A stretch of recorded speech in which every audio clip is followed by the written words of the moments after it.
Olá pessoal, vamos para mais um vídeo aqui do Em Frente. Hoje nós vamos falar um pouco sobre a atuação do enfermeiro no planejamento familiar e reprodutivo, trazendo aí todas as atualizações de uma resolução super atual do Conselho Federal de Enfermagem. Eu sou a professora Juliana Mello e vamos em frente.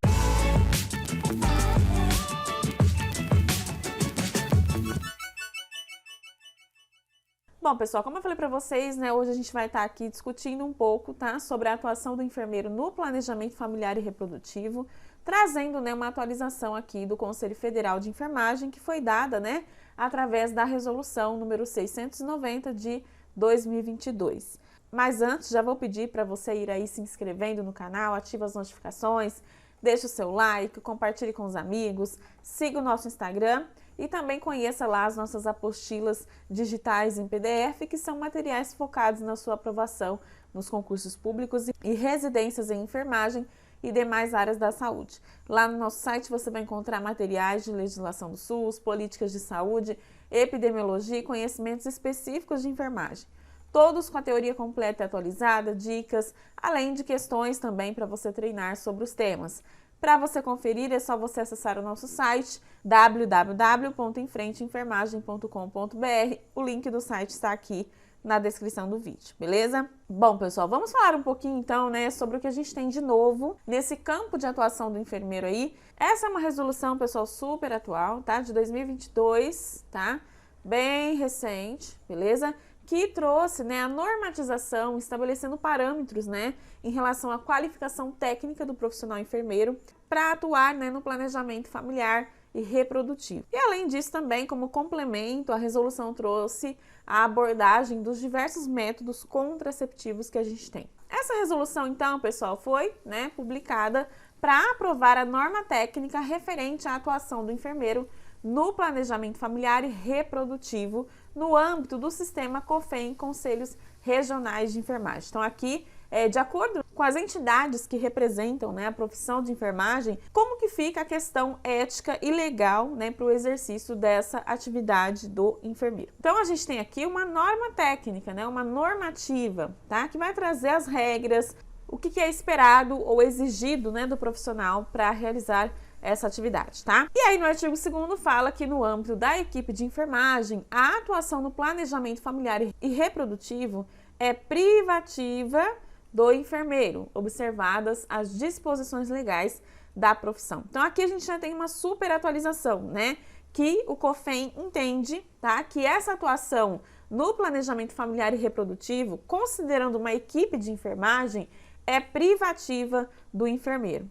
A gente está falando sempre, pessoal, em relação à equipe de enfermagem, ou seja, entre o enfermeiro, o técnico de enfermagem e o auxiliar, quem pode realizar as ações aqui de planejamento familiar e reprodutivo é somente o enfermeiro, Mas a gente não está falando aqui de outras categorias profissionais, como o médico, o fisioterapeuta, enfim, A gente está falando de enfermagem, beleza? E no artigo 3º nós temos que os procedimentos previstos nesta norma devem ser desenvolvidos no ato da consulta em cumprimento às etapas do processo de enfermagem, cabendo-lhe a prescrição, administração e procedimentos acerca dos métodos conceptivos e contraceptivos disponíveis no SUS com base em protocolos assistenciais. Então aqui também, fala sobre a aplicação dessa resolução, nos procedimentos, nas consultas de enfermagem, seguindo as etapas do processo de enfermagem, Então esse atendimento aqui também vai ser realizado, de forma sistematizada pelo profissional enfermeiro, Antes da gente entrar lá nas regras de fato, que a gente tem nessa resolução, vamos retomar aqui um pouquinho, rapidamente, bem resumidamente, os métodos contraceptivos que a gente tem aí. Só para mesmo te contextualizar, neste tema, beleza? Bom, de acordo com a resolução, a gente tem aí as diversas definições, A gente tem os métodos de barreira, que são métodos que irão prevenir a concepção, impedindo, que os espermatozoides se aproximem dos óvulos, justamente porque aqui são métodos de barreira, Então a gente tem um impedimento mesmo dos espermatozoides se aproximando aqui dos óvulos. De que forma isso vai acontecer? Pode ser por bloqueio mecânico ou por bloqueio químico. Quais são os exemplos, que a gente tem aqui de métodos de barreira, A gente tem principalmente aqui os preservativos, Tanto masculino quanto feminino, beleza? A gente tem aqui também o diafragma, como exemplo, os espermaticidas, o capuz cervical e também as esponjas vaginais, tá? São exemplos que a gente tem aqui de métodos de barreira, beleza? Prosseguindo, a gente tem também os métodos hormonais, né? Que são métodos que irão prevenir a gravidez, interferindo no ciclo ovariano, interferindo na capacidade do endométrio aqui acomodar o embrião ou também, né, na migração e capacitação dos espermatozoides. Dependendo do método, né, aqui esses podem ser administrados pela via oral, injetável, subcutânea, percutânea, vaginal ou intrauterina. Então a gente tem aqui como exemplo, né, o próprio DIU, tá? O DIU hormonal, beleza? A gente tem aqui as pílulas anticoncepcionais e os anticoncepcionais injetáveis também. Existem também os métodos contraceptivos que são comportamentais, né? Que são métodos que envolvem técnicas de identificação dos sinais de ovulação pelas mulheres. A mulher vai identificar, né, no seu corpo as alterações que indicam, né, que o corpo dela está ovulando, beleza? E aqui, para evitar, né, a concepção, as relações sexuais, elas serão realizadas, né, ou concentradas em períodos que são não férteis, tá? Porque ela conhecendo, né, o período da ovulação, ela sabe se ela está no período fértil ou não. São exemplos, né, de métodos como esse, a tabela, a percepção aqui também da temperatura corporal basal, tá? E também as avaliações de alteração no muco cervical e a combinação aqui desses métodos. O coito interrompido aqui e a relação sexual sem penetração também são considerados métodos, tá, comportamentais de anticoncepção. E são métodos, né, que evitam a ejaculação dentro do canal vaginal. Dificilmente nós vamos recomendar aqui esses métodos comportamentais para adolescentes, tá? Porque a eficácia desse método depende muito de disciplina, de planejamento das relações sexuais e é muito difícil a gente conseguir isso no público adolescente. Além disso também, né, nessa fase da adolescência, o ciclo menstrual costuma, né, ser bastante irregular nessa faixa etária, tá? Então vai ser difícil, né, para uma adolescente conseguir identificar, por exemplo, né, o seu período de ovulação, tá? Então a gente não recomenda muito esse tipo de método para adolescentes. Nós temos também o método de lactação e amenorreia, né? Aqui nós temos a menstruação e a fertilidade sendo inibidas durante a amamentação. Por que isso acontece? Isso acontece por conta dos elevados níveis, né, de prolactina e também a consequente inibição, né, da liberação de gonadotrofinas pela hipófise, tá? Esse é um método que depende da intensidade de sucção do recém-nascido e também da produção de leite da mulher. Temos também, né, como método os dispositivos intrauterinos, tá? O DIU não hormonal, ele atua de forma fisiológica, né, dificultando a passagem dos espermatozoides pelo trato reprodutivo feminino. Além disso, né, ele também vai provocar, tá, uma reação inflamatória ou uma reação, né, à presença de corpos estranhos ali na cavidade uterina, tá? Consequentemente, isso vai prejudicar a integridade dos espermatozoides e vai reduzir essa probabilidade de fecundação. É importante a gente ressaltar, né, que a técnica de inserção do DIU, ela não compromete a estrutura celular nem tecidual do útero, tá? A gente não tem alteração aqui em relação a funcionamento, né, do útero. Para isso também é importante, né, você pensar na anatomia, né, desse órgão, né, do útero. O útero é um órgão fibromuscular, tá, que está localizado na cavidade pélvica, tá? Então esse órgão aqui está na cavidade pélvica, beleza? Pélvica. Esse órgão recebe, né, as tubas ou trompas uterinas aqui na parte superior, tá? Então aqui a gente tem tubas ou, né, trompas uterinas, tá? Na parte superior. Já na parte inferior, esse órgão se continua aqui com o canal, né, vaginal, beleza? Com a vagina. O útero basicamente, né, está localizado entre a bexiga urinária e o reto. A inserção do DIU, que é esse dispositivo aqui, vai acontecer com a sua introdução no espaço uterino, tá? Em continuidade ao espaço vaginal. Então, a gente vê aqui que ele está inserido, ó, em continuação com o espaço vaginal, beleza? Aqui é a vagina, tá? E aqui a gente tem o útero, que é onde está inserido esse DIU, beleza? Portanto, né, essa inserção do DIU, pessoal, não interfere nas estruturas anatômicas, tá? Não tem nada de diferente aqui do ponto de vista anatômico. Inclusive, né, contribui também aqui para a recuperação físico-funcional das mulheres, evitando uma gravidez indesejada, né, e contribuindo, consequentemente, para uma redução da mortalidade materno-infantil. Em relação à parte legal, né, desse procedimento, a inserção e a retirada, né, do DIU, elas possuem, né, caráter de ação como método de concepção, quando a gente retira esse DIU, e de contracepção, quando a gente faz a inserção do dispositivo, tá? O objetivo aqui é influenciar ou interferir, né, nesse processo de recuperação físico-funcional sem comprometer, tá, a estrutura celular e tecidual, porque como você vê aí não tem mudança, né, anatômica quando a gente tem a inserção, tá, do DIU. Em relação a isso, né, a inserção e retirada do DIU, ela vai ser realizada pelo enfermeiro no âmbito do SUS, lá na atenção primária e também na atenção especializada à saúde em ambiente institucional, tá? Inserido na rede de atenção à saúde. Esse procedimento, quando realizado pelo enfermeiro, vai seguir protocolos assistenciais, normas e rotinas também, né? Procedimentos operacionais padrão, que são os POPs, tá? Buscando garantir o acesso e integralidade da assistência no campo de planejamento familiar e reprodutivo, tá? Então, o enfermeiro aqui pode, né, realizar a inserção e retirada desse dispositivo, claro, dispondo, né, de capacitação para a realização desse procedimento. Nós temos também métodos, né, que são considerados definitivos, que é o caso dos métodos cirúrgicos, tá? São exemplos aqui desses métodos a laqueadura tubária, laqueadura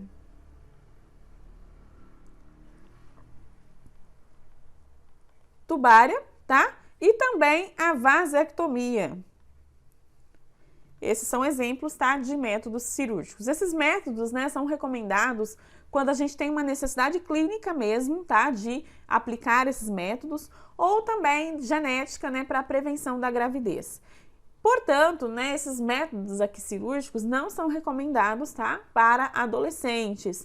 O enfermeiro aqui, né, na consulta de planejamento familiar e reprodutivo, ele vai seguir os parâmetros estabelecidos, né, em lei para poder encaminhar a pessoa, né, para os serviços de referência para poder realizar esses procedimentos, tá? Existem alguns critérios dentro do SUS para que a mulher ou o homem, né, realize aí esses procedimentos. Essa resolução, tá, do Conselho Federal de Enfermagem trouxe as competências do enfermeiro no planejamento familiar e reprodutivo, tá? Então, aqui uma das competências é realizar a consulta de enfermagem, beleza? Cabendo-lhe a solicitação de exames, prescrição, administração e procedimentos, pautados nos protocolos institucionais acerca da promoção, proteção e apoio à utilização dos métodos de concepção e contracepção, garantindo a qualidade e a segurança do uso no cotidiano da vida reprodutiva, tá? Então, o enfermeiro aqui, ele tem uma autonomia, né, bacana de solicitar exames, de realizar prescrições, né, de acordo com o protocolo institucional, a administração e procedimentos, tá? Tudo isso sempre pautado em protocolos. Quando a gente fala em planejamento familiar, pessoal, a gente não tá falando só de contracepção, tá? A gente tá falando também de concepção, de formas, né, de ajudar um casal também a conceber. Outra competência do enfermeiro aqui é realizar o planejamento familiar e reprodutivo com ações preventivas e educativas e pela garantia de acesso igualitário a informações, meios, métodos e técnicas disponíveis para concepção, ó, e contracepção. São as duas coisas, tá? Também participar aqui na elaboração de protocolos assistenciais, normas e rotinas, procedimentos operacionais padrão, de acordo com as melhores práticas baseadas em evidências. Participar no processo de avaliação, escolha, indicação e implementação de novos métodos e tecnologias para a concepção e contracepção. O enfermeiro também, né, vai ajudar muito o casal no processo de tomada de decisão, né, trazendo ali, oportunizando, né, esse contato do casal em relação aos métodos, né, possíveis, tá, que a gente tem de planejamento familiar e reprodutivo. Também aqui ele pode realizar a inserção, revisão e retirada do DIU, tá? E para isso, claro, ele vai ter a capacitação devida, beleza? registrar os dados obtidos durante a realização da inserção, revisão e retirada do DIU no prontuário do paciente ou na ficha de atendimento, de forma clara e objetiva, contemplando a descrição do procedimento e as devidas tomadas de decisão. Então, a gente tem aqui, primeiro, né, em relação à capacitação, os conteúdos, né, que devem estar inseridos nessa capacitação do enfermeiro para atuar no planejamento familiar e reprodutivo, tá? Primeiro que o enfermeiro aqui, na capacitação, ele precisa conhecer a legislação do exercício profissional, até para que ele esteja respaldado, né, em relação ao que ele pode e ao que ele não pode fazer, tá? Também deve conhecer a legislação vigente da assistência ao planejamento familiar e reprodutivo. A gente tem leis, né, que irão tratar do planejamento familiar e reprodutivo, normatizando também os critérios, né, para que um casal possa, por exemplo, decidir pela vasectomia, né, pela laqueadura, no âmbito do SUS, tá? Também apoderar-se acerca dos métodos de concepção e contracepção disponíveis no SUS, tá? O profissional, obviamente, precisa ter conhecimento, né, desses métodos, porque é justamente o instrumento de trabalho aqui nessa atuação, tá? Também aprimorar métodos e técnicas para a realização da consulta de enfermagem no planejamento familiar e reprodutivo, como ferramenta tecnológica para garantir a assistência de enfermagem qualificada e segura, né? Então, o profissional deve estar sempre atualizado aqui em relação às técnicas e também com base nas evidências científicas para a prática do planejamento familiar e reprodutivo, tá? Em relação à inserção do DIU, né, a inserção, revisão e retirada do DIU, o profissional enfermeiro aqui ele precisa ter um curso de capacitação que seja presencial, não pode ser à distância, beleza? Em inserção, revisão e retirada do DIU. Esse curso aqui, pessoal, tem que ter uma carga horária mínima de 70 horas, tá? Sendo no mínimo 20 horas teóricas e teórico-práticas e 50 horas práticas também, com no mínimo 20 inserções supervisionadas durante consulta de enfermagem nos serviços de saúde. Então, o profissional vai fazer toda a capacitação, né, com parte teórica e prática, e além disso, ele tem que realizar no mínimo 20 inserções de DIU, tá? Supervisionadas pelo professor ali, durante uma consulta de enfermagem nos serviços de saúde. Então, ele também vai, né, realizar esse procedimento na prática em pacientes reais, tá? No mínimo 20 vezes para realmente ser capacitado para realizar esse procedimento, tá? E aqui também ele deve se manter atualizado do ponto de vista técnico e científico, tá? De acordo com as revisões de protocolos assistenciais, normas e rotinas, POPs, com base nas melhores práticas, né, assistenciais baseadas em evidências científicas. Talvez você se pergunte onde que o enfermeiro, né, consegue atuar no planejamento familiar e reprodutivo, tá? A gente tem basicamente 2 cenários de atuação, tá? Que é a atenção primária à saúde, onde a gente vai ter, por exemplo, aqui as unidades básicas de saúde, a unidade de saúde da família, beleza? E a atenção especializada à saúde, onde a gente tem a atenção, né, especializada de ginecologia e obstetrícia, tá? Então, esses são os campos de atuação que a gente tem aqui do enfermeiro no planejamento familiar e reprodutivo, tá? Então, essa resolução trouxe esse respaldo, né, para o profissional ter mais autonomia na sua atuação nesse campo, tá? Trazendo toda a normativa técnica, né, todas as condições, né, relacionadas à capacitação, aos critérios e também às competências desse profissional. Se você gostou desse vídeo, deixe o seu like, compartilhe com seus amigos e inscreva-se no canal. Um beijo e até o nosso próximo vídeo.